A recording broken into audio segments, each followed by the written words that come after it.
Good evening, everyone. Is the state ready to proceed? Yes, Your Honor. Is the defendant ready to proceed? Yes, Your Honor. Sorry, it took me a little bit longer than anticipated, but there was a lot of information to consider. Let me just start by saying that as multiple people have observed, this is a particularly difficult case because there's really nothing that the court can do that's capable of fixing the harm that has been caused to the victims in this case. So that being said, I've got to start with the law. I'm bound by the law, and the law gives me a guideline for how to analyze an appropriate sentence in this case. So I want to start with the Camacho case. It's really the first thing I need to address is whether or not the court's going to depart from the minimum in this case, which is 222 months or approximately 18 and a half years in the Florida State Prison as a minimum.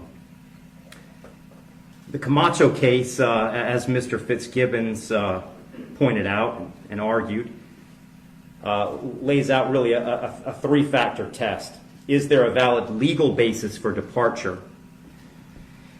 Is there competent substantial evidence that the facts support an application?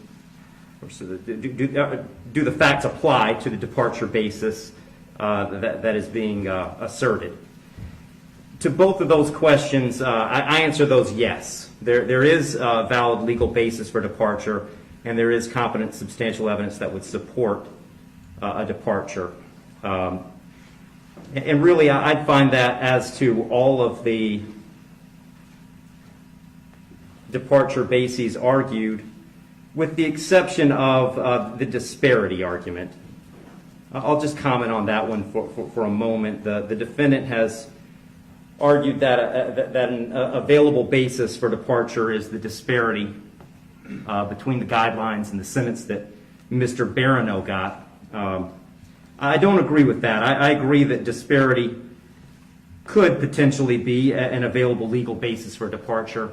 But in this case, I don't think it applies because I do think that there are important substantive differences between the facts as applied to Mr. Barano and the facts as applied to Mr. Herron. The state's put those on the record. I won't elaborate on it too much other than to say I think that the difference, that the age of majority for Mr. Herron is one of those.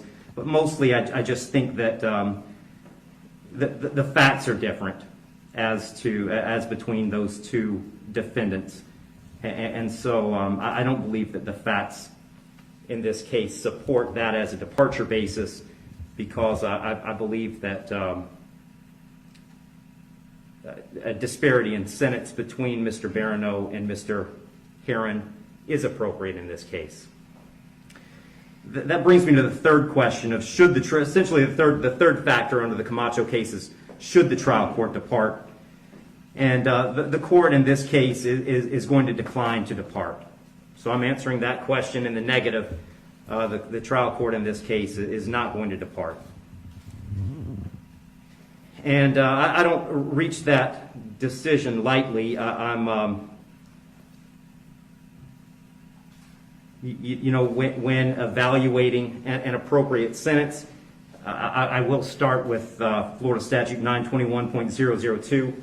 It was pointed out several times the primary purpose of the criminal punishment code in Florida is to punish.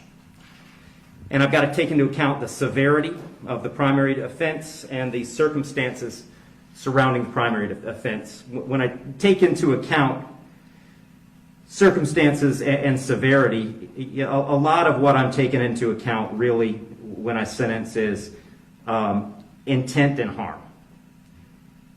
And in this case, there wasn't any evidence, and nor does the court believe that there was any specific intent to do harm, in this case to the victims.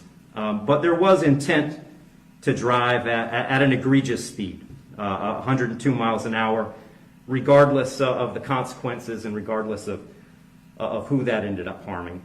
And then the second part of that, the second component, is the harm caused. And in this case, it's just impossible to have greater harm than the harm that occurred in this case, which was the loss of a mother, loss of a baby, and really the loss of a family as it existed when this occurred. I did consider, I also want to make a record, I did consider sentencing Mr. Herron as a youthful offender, but for the same reasons that I'm discussing, I didn't think sentencing him as a youthful offender was appropriate. I agree that youthful offender was something that the court could have done. I did consider it. I carefully considered it. But the court just found that due to the serious nature of these offenses, the extreme nature of the conduct, and again, the level of harm, that a youthful offender sentence was not appropriate. So given that the court is not departing, the guidelines call for a sentence of 18, essentially 18 and a half years at a minimum, and 30 years as a maximum. And the court doesn't find that either the minimum or the maximum is appropriate in this case. I've said it several times, that serious nature of the offense, egregious nature of the conduct, and mostly the harm that's been caused prevent me from putting this as a bottom of the guidelines minimum case. But the departure bases argued by the defendant did provide some reason not to put it at the top of the maximum. And specifically, the court did take into account that the defendant's 18, certainly responsible for his actions, and he's being held accountable for his actions.